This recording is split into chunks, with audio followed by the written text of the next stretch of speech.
paz, pode se sentar em nome de Jesus. Louvado seja Deus, mais um domingo, mais um TAP. Nós estamos aqui juntos para aprendermos do Senhor, amém? Glória a Deus. Antes de nós entrarmos aqui no ministério da palavra, irmãos, eu quero convidar você, em nome de Jesus, a fechar seus olhos por um momento, para nós orarmos, nós apresentarmos ao Senhor esse tempo. Nós iremos passar aqui de estudo, de ensino, para enriquecimento do nosso conhecimento, amém? Seus olhos fechados, toda a sua cabeça. Pai, graças te damos por esse dia. Graças te damos, Senhor, pela vida de cada pessoa que o Senhor permitiu estar nesse domingo. Meu Deus, eu oro para que tudo aquilo, meu Pai, que o Senhor tem falado conosco ao longo desses últimos domingos atrás, e até mesmo esse domingo, Senhor, que o Senhor continue falando, que o Senhor continue formando entendimento, que o Senhor continue formando compreensão, que o Senhor continue, Senhor, trabalhando em nós de uma forma sobrenatural. Que haja sobre a tua igreja, que haja sobre nós uma mudança, meu Pai de mente, que haja sobre nós, Senhor, essa metanoia, que haja sobre nós, meu Pai, a mente do Senhor, em nome de Jesus. Nós cancelamos e repreendemos desse ambiente toda ave de rapina, Senhor, enviada para roubar as sementes aqui semeadas, as sementes aqui lançadas. E nós declaramos um ambiente propício, nós declaramos um ambiente saudável, nós declaramos um ambiente, meu Pai, onde todos irão aprender, crescer, desenvolver na Tua palavra e também na Tua presença. Assim oramos, assim te agradecemos, em nome do Pai, em nome do Filho, em nome do Espírito Santo de Deus. Amém, irmãos? Glória a Deus. Como eu disse no domingo passado, hoje nós vamos falar sobre a cristologia do servo. Algumas pessoas semana passada falaram assim: você está falando muito rápido, né, Vanessa? Então hoje nós vamos tentar ir bem pausadamente para que você possa compreender tudo que nós vamos ensinar a você hoje, amém? Então vamos falar sobre a cristologia do servo. O que é cristologia? É uma matéria da teologia que estuda a pessoa de Jesus. Amém? É uma matéria da teologia que estuda a pessoa de Jesus. Quem foi Jesus? O que ele se tornou? O que ele fez? Onde nasceu? Então, é um estudo amplo, completo e profundo sobre a pessoa de Jesus. Então, hoje nós vamos falar a cristologia do servo, ou seja, Jesus, ele é o modelo supremo de todo o serviço cristão. Amém? Vamos fazer aqui um negocinho? Eu gosto de fazer com vocês. Levante sua mão direita para o céu e diga assim: Jesus é o modelo supremo de todo o serviço cristão. Então Jesus, ele é o modelo supremo de todo o serviço cristão. Amém? Então toda a teologia cristã precisa começar em Cristo, irmãos. Se a teologia cristã não começar em Cristo, claro que existem os estudos do Antigo Testamento que ainda não expressa literalmente Jesus, mas nas entrelinhas, em alguns textos, nós vemos Jesus presente. Exemplo, Gênesis 1, 26 e 27. Façamos nós o homem a nossa imagem, a nossa semelhança. Então essa palavra façamos no plural, ela dá o entendimento da Trindade, ela dá o entendimento que Deus Pai estava ali, que Deus Filho estava ali e que o Deus Espírito Santo também estava ali. Então a teologia ela tem que começar em Cristo, a teologia cristã. Por quê, irmãos? Porque para a gente conseguir entender realmente a cristologia do servo, para a gente entender o modelo supremo de todo o serviço, nós temos que olhar para Jesus. Nenhum homem, irmão, se equipara a Jesus na terra. Amém? Só que todos os homens, olhando para Jesus, podem se tornar mais parecidos com Ele todos os dias. E quando nós olhamos para Jesus, quando nós tentamos imitá-lo, nós começamos realmente a ser mais parecidos com Ele. Em que sentido? No sentido da liderança, no sentido da humildade, no sentido do serviço, no sentido do sacrifício, no sentido da missão. Então, por isso nós precisamos olhar para Jesus. Amém? quando nós olhamos para Jesus e vemos nele o modelo perfeito, nós nos parecemos mais com ele. Tá? Então, o Novo Testamento não apresenta o serviço como uma ideia ética apenas. O que seria uma ideia ética? Um conjunto de regras. Então, não é apenas isso. Então, o Novo Testamento ele apresenta o serviço como uma realidade cristológica, cristocêntrica. Então, resumidamente, o que isso quer dizer? Isso quer dizer que servimos porque Cristo serviu. Isso quer dizer que servimos como Cristo serviu. Isso quer dizer que servimos para revelar Cristo. Vou repetir. Então, isso quer dizer que servimos porque Cristo serviu. Servimos como Cristo serviu. E servimos para revelar Cristo. Conseguiu anotar aí? Em nome de Jesus? Depois, se você não conseguiu, nós vamos publicar lá no YouTube. Você pode depois aumentar uma visualização lá online e acompanhar mais uma vez a aula, amém? Então, a vida de Jesus, irmãos, é a definição prática do que significa servir. Então, a vida de Jesus é uma definição prática do que significa servir. Então, por que começar em Cristo? Porque Cristo é o modelo. Amém? Porque começamos toda a nossa história sempre fundamentada em Jesus, porque Jesus é o modelo. Amém? Vamos agora, isso que eu disse agora foi apenas uma pequena introdução, tá, irmão? Para te abrir o entendimento daquilo que nós vamos entrar agora. Amém? Coloca aí, Victor, Filipenses capítulo 2, versos 5 ao 11. Nós estamos falando de Jesus, lembre-se disso.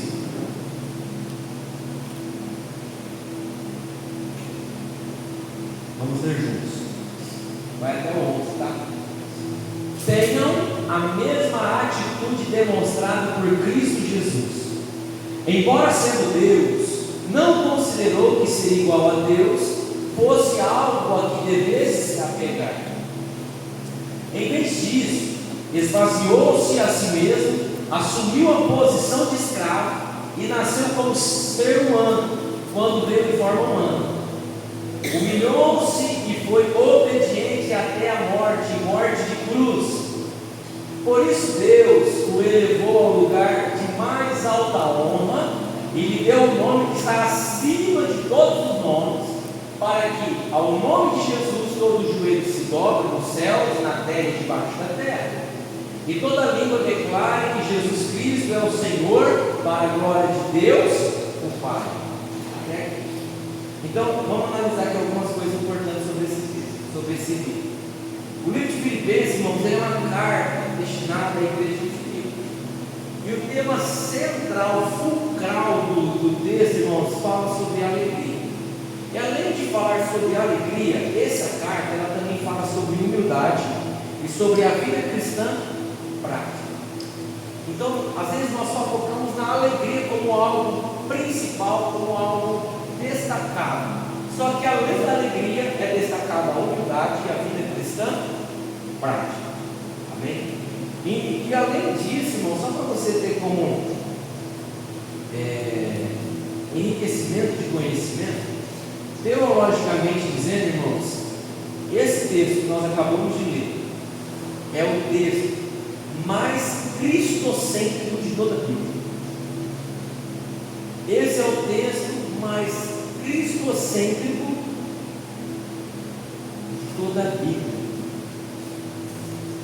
E um outro detalhe: os teólogos acreditam que esse texto que Paulo cita aqui, presta atenção nisso, irmão, eu acho que você nunca ouviu falar.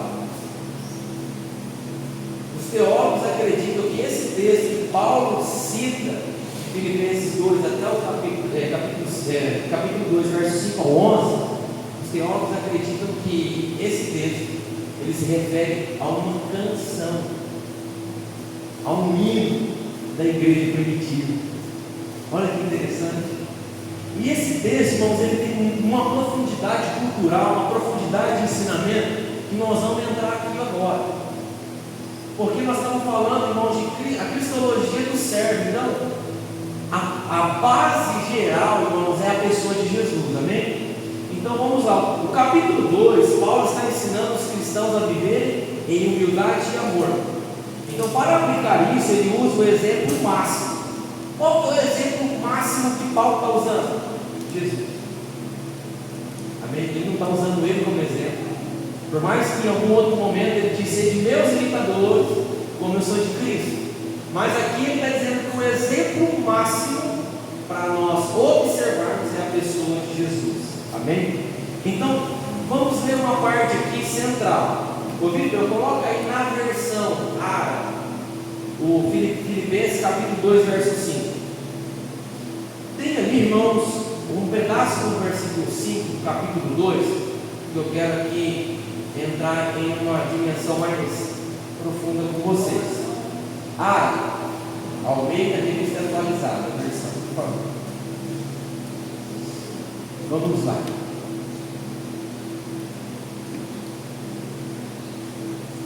Está em árabe.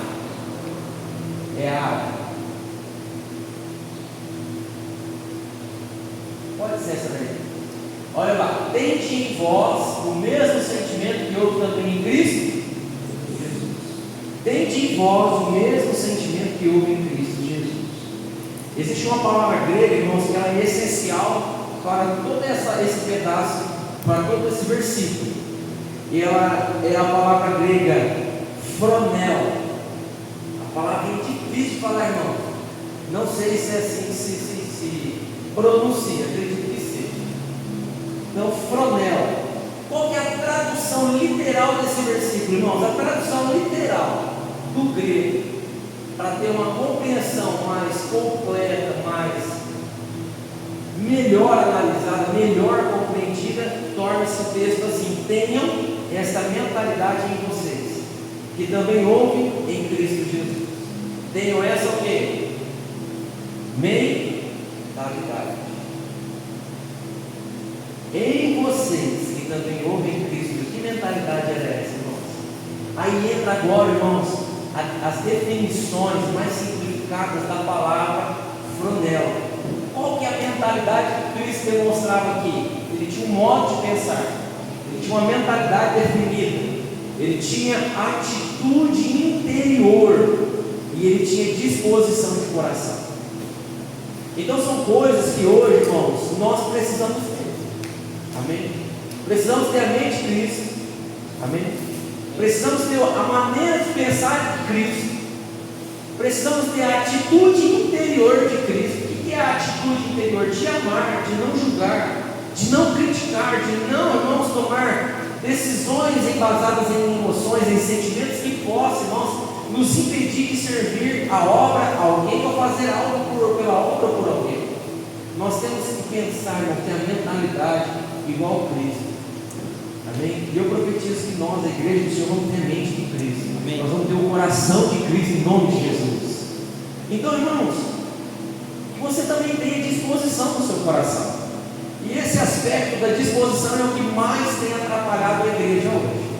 Eu sei que você tem um coração bom, eu sei que você tem um coração muitas vezes generoso, eu sei que você às vezes pensa da maneira que Cristo pensa, eu sei que às vezes você vê da maneira que Cristo vê, só que eu também sei que muitas vezes eu e você não fazemos nada disso. Por que nada disso acontece? Porque não existe uma disposição verdadeira do coração. O nosso coração ainda ele é muito dividido com as coisas dessa terra e com Jesus. A Bíblia, irmãos, ela deixa bem claro que eu e você não podemos dividir o nosso coração. Porque se eu e você dividirmos o coração, sabe o que vai acontecer? Você vai servir melhor o Senhor e vai desprezar o outro. Então, a pergunta que eu quero deixar aqui é a seguinte: qual Senhor estamos servindo?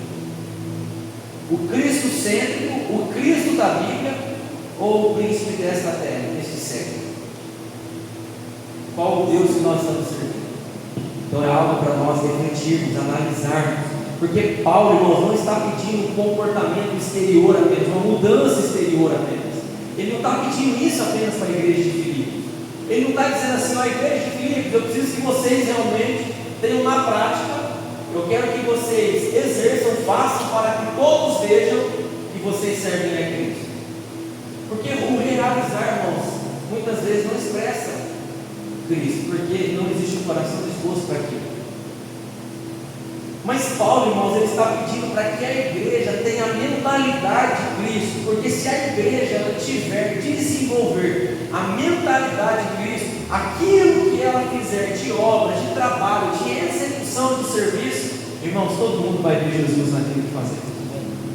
Eu tenho uma outra pergunta: será que as pessoas estão vendo Jesus em tudo que nós estamos fazendo?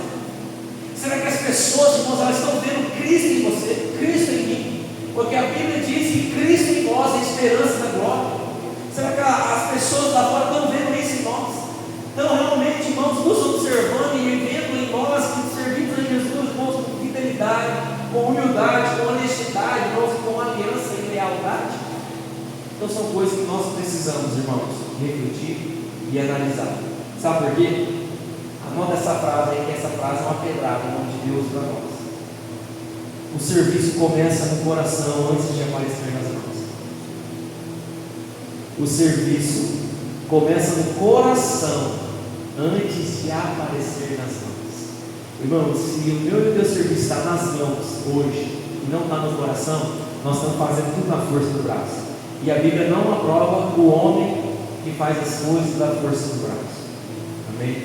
Que eu e você, irmãos, venhamos realmente entender que o serviço começa no coração. Você começa através de um sentimento, começa através de um pilar estabelecido, de uma coluna estabelecida dentro do nosso espírito. E a partir disso, o Espírito Santo começa a trabalhar, começa a moldar, começa a desenvolver a visão, a nos trazer uma forma melhor de compreender. E com isso, quando nós fazemos o trabalho com as mãos, nós refletimos Jesus, nós refletimos Cristo. E as pessoas são tocadas por aquele trabalho com as mãos que a gente faz. Irmãos, se você ainda tem o seu coração fechado para servir a Deus, em nome de Jesus, que o seu coração se abra. Ou se você está servindo, irmãos, apenas com as mãos, sem ter o coração naquilo que você faz, eu oro, que em nome de Jesus, para que o seu coração também se abra, para que realmente nós expressamos a pessoa de Jesus. Amém? Glória a Deus. Então tenha a mentalidade de Cristo, tenha uma disposição no seu coração, irmãos, que agrada ao Espírito Santo de Deus. Eu quero falar agora sobre o terceiro aspecto, o terceiro ponto aqui da apostila. Vamos falar sobre o esvaziamento de Cristo agora. Vamos falar sobre o esvaziamento de Cristo. Coloca aí, Victor, Filipenses 2,7.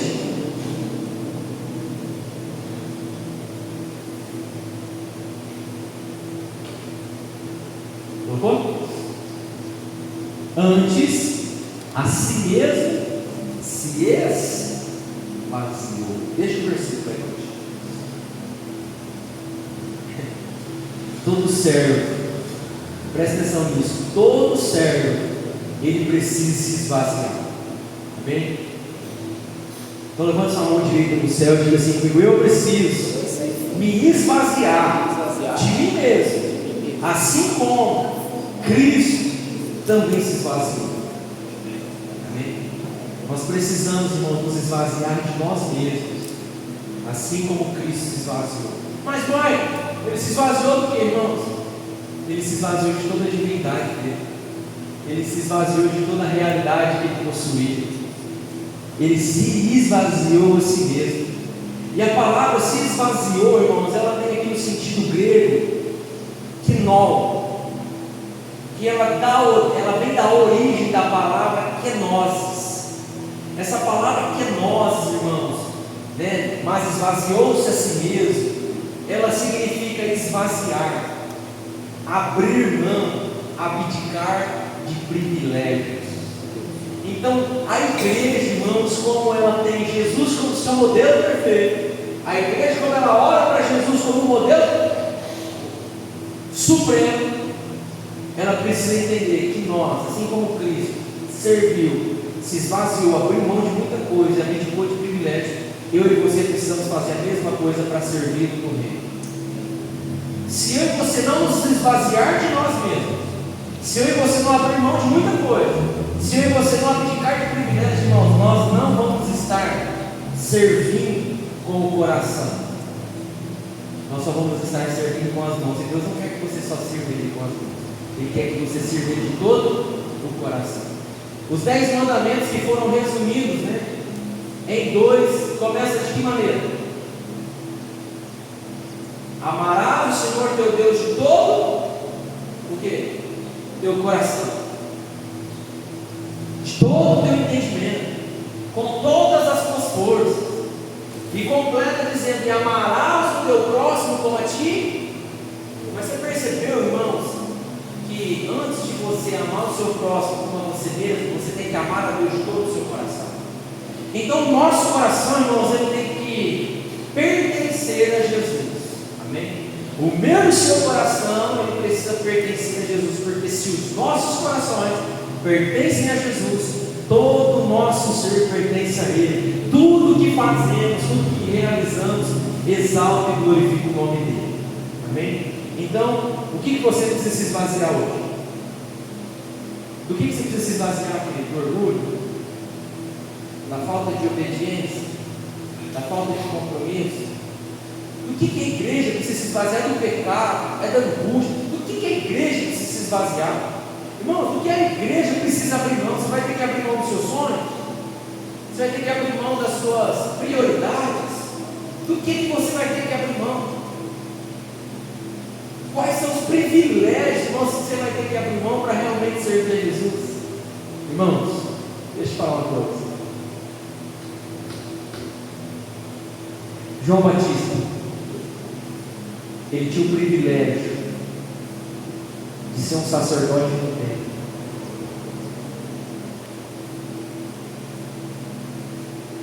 E ele foi ser sacerdote de Deus no deserto. Privilégios.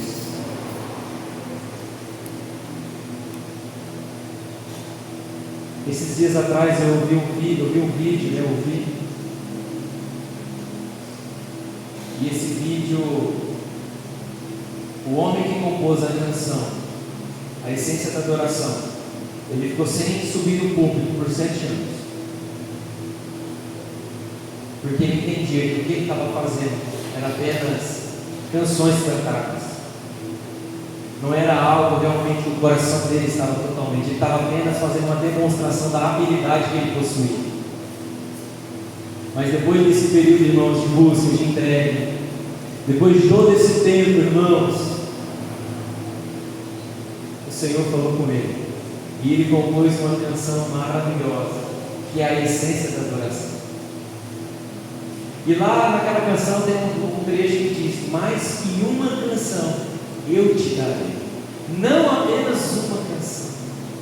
Então, irmãos, você vai ter que abrir de privilégios para realmente você entender o que Jesus abriu mão por mim e por você. Porque é algo importante, que Jesus não deixou de ser Deus. Ele abriu mão dos privilégios da sua glória. E sabe o que ele escolheu, irmãos?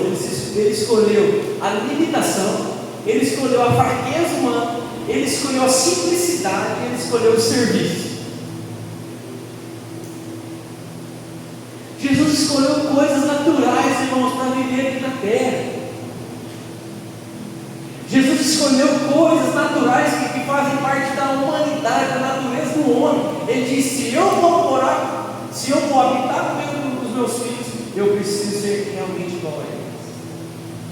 Então, querido, ele abriu mão de todo o seu privilégio, o privilégio da glória dele, para poder estar entre nós. Este é o maior movimento descendente da história. Essa palavra descendente não quer dizer de descendência, quer estar dizendo realmente de descer. Amém? Então ele deixou todas seus privilégios, tudo que ele possuía, assumiu a forma humana, e a partir do momento que ele assume a forma humana, ele tem limitações, fraqueza, simplicidade, e ele serve a Deus. Amém? Esse é o exemplo primordial que você precisa seguir. Amém? Vamos ao outro ponto. Agora aqui nós vamos dar continuidade a escada descendente de Cristo. Filipenses 2, presta atenção nisso. Filipenses 2 descreve uma sequência impressionante. Eu vou aqui descrever para você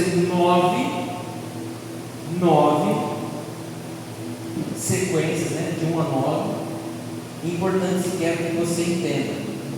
A descendente,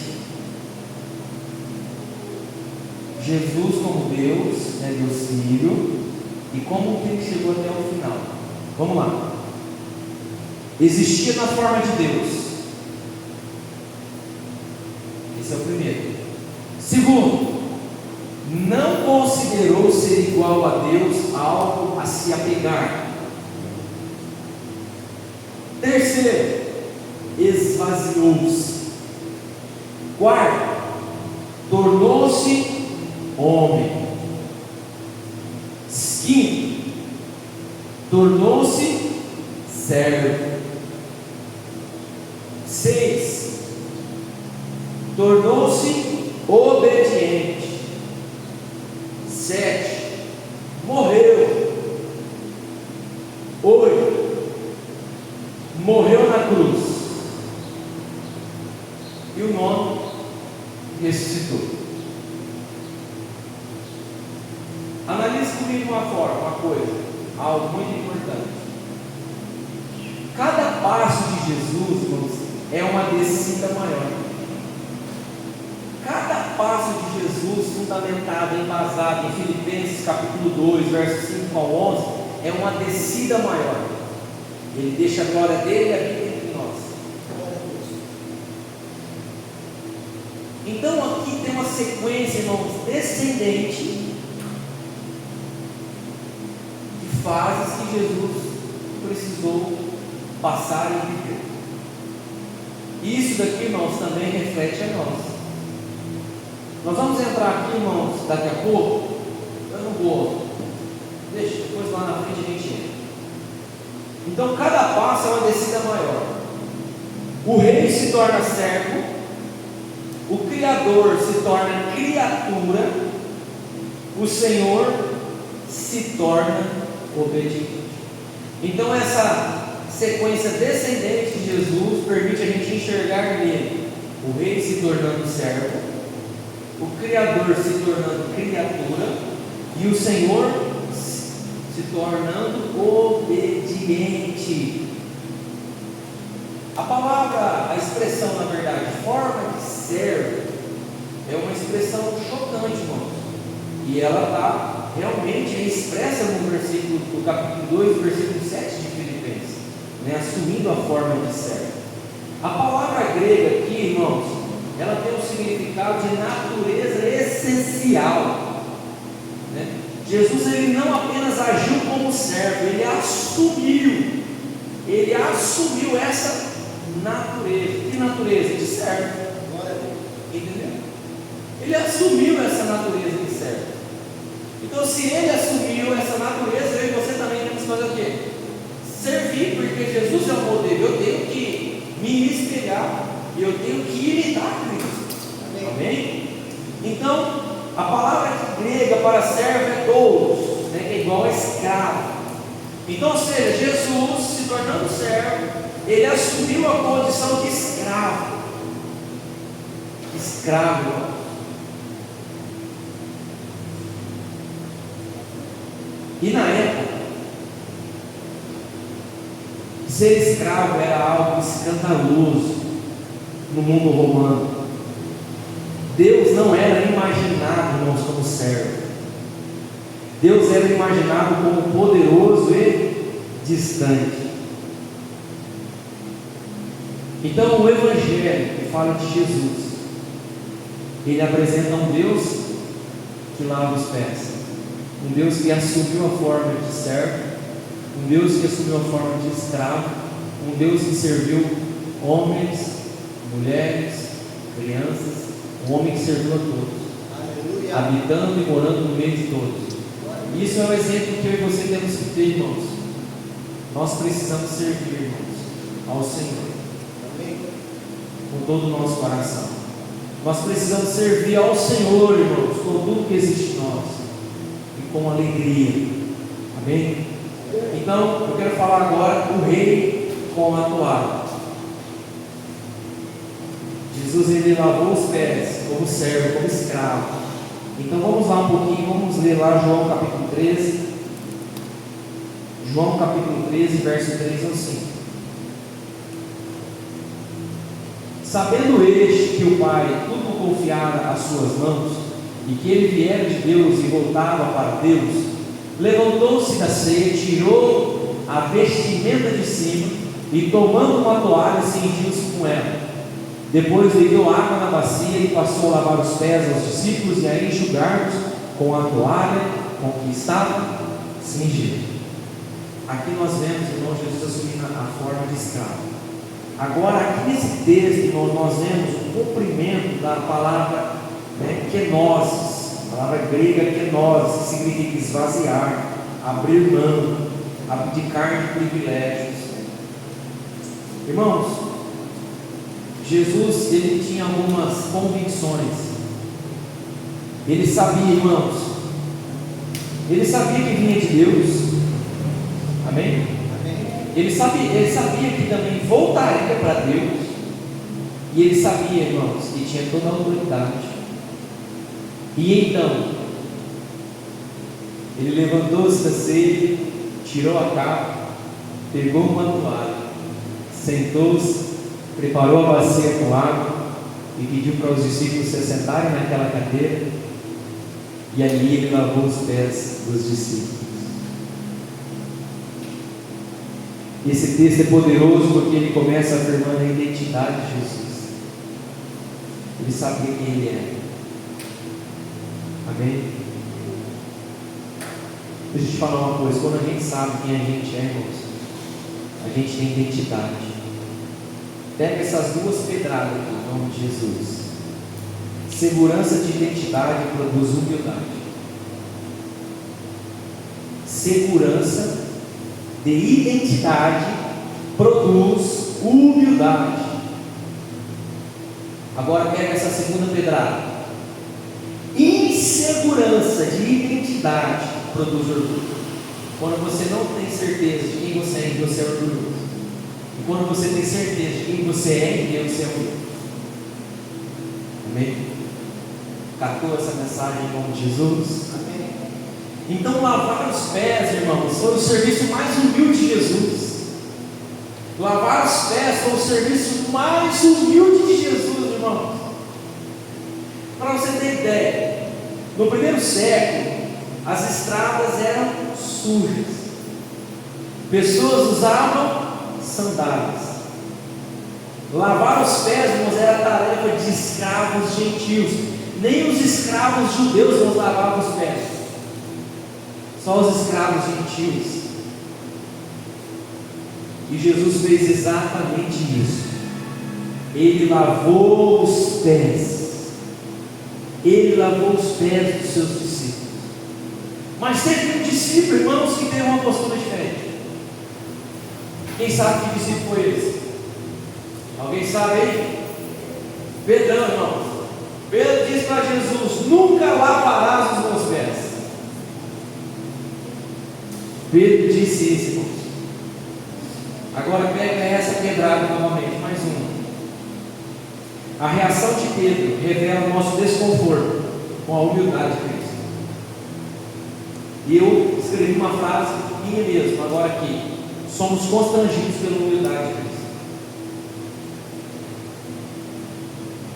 Aquela humildade apresentada por Jesus gerou um desconforto na humanidade dele. Por isso que Pedro olhou aquilo lá e disse: não, Senhor, o Senhor vai lavar meus pés? Nunca o Senhor vai lavar meus pés.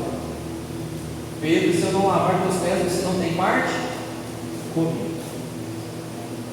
A partir disso, Pedro disse: então o Senhor não vai me lavar apenas os pés, mas o Senhor vai lavar as mãos, a cabeça, o Senhor vai lavar, ou seja, o Senhor vai me lavar inteiro. Então, irmãos, o nível de humildade de Jesus, ele constrangia a humanidade. Lembrando, aqui Jesus ele estava como humano. Amém? Aqui Jesus estava como humano. Irmãos, que eu e você venhamos ter essa humildade. na nossa vida, que nós possamos gerar desconforto em toda pessoa natural, carnal, em nome de Jesus. Que o nosso nível de humildade, irmãos, de se colocar em uma posição igual a Jesus, ser pequeno no meio do seu coração, em nome de Jesus, em nome de Jesus. E existe diante de tudo isso o mandamento do serviço. João 13,15. Lá, um trecho do versículo diz: eu lhes dei o exemplo. Porque eu vos dei o exemplo para que, como eu vos fiz, façai vós também. Os exemplos de Jesus, eu e você estamos vivendo, estamos fazendo. Os exemplos de Jesus, irmãos, nós estamos reproduzindo ele na nossa vida diária, prática, ou não? Se nós não estamos, irmãos, reproduzindo, é porque ainda nós precisamos dessa transformação na nossa vida. E em nome de Jesus, irmãos, nós vamos ter ela, em nome de Jesus. A palavra grega, irmãos, aqui usada para eu lhes dei o exemplo, ela é hipodeima, que significa modelo, padrão, molde a ser seguido. Então, o mandamento do serviço é: eu lhes dei o exemplo, para que vocês façam o mesmo.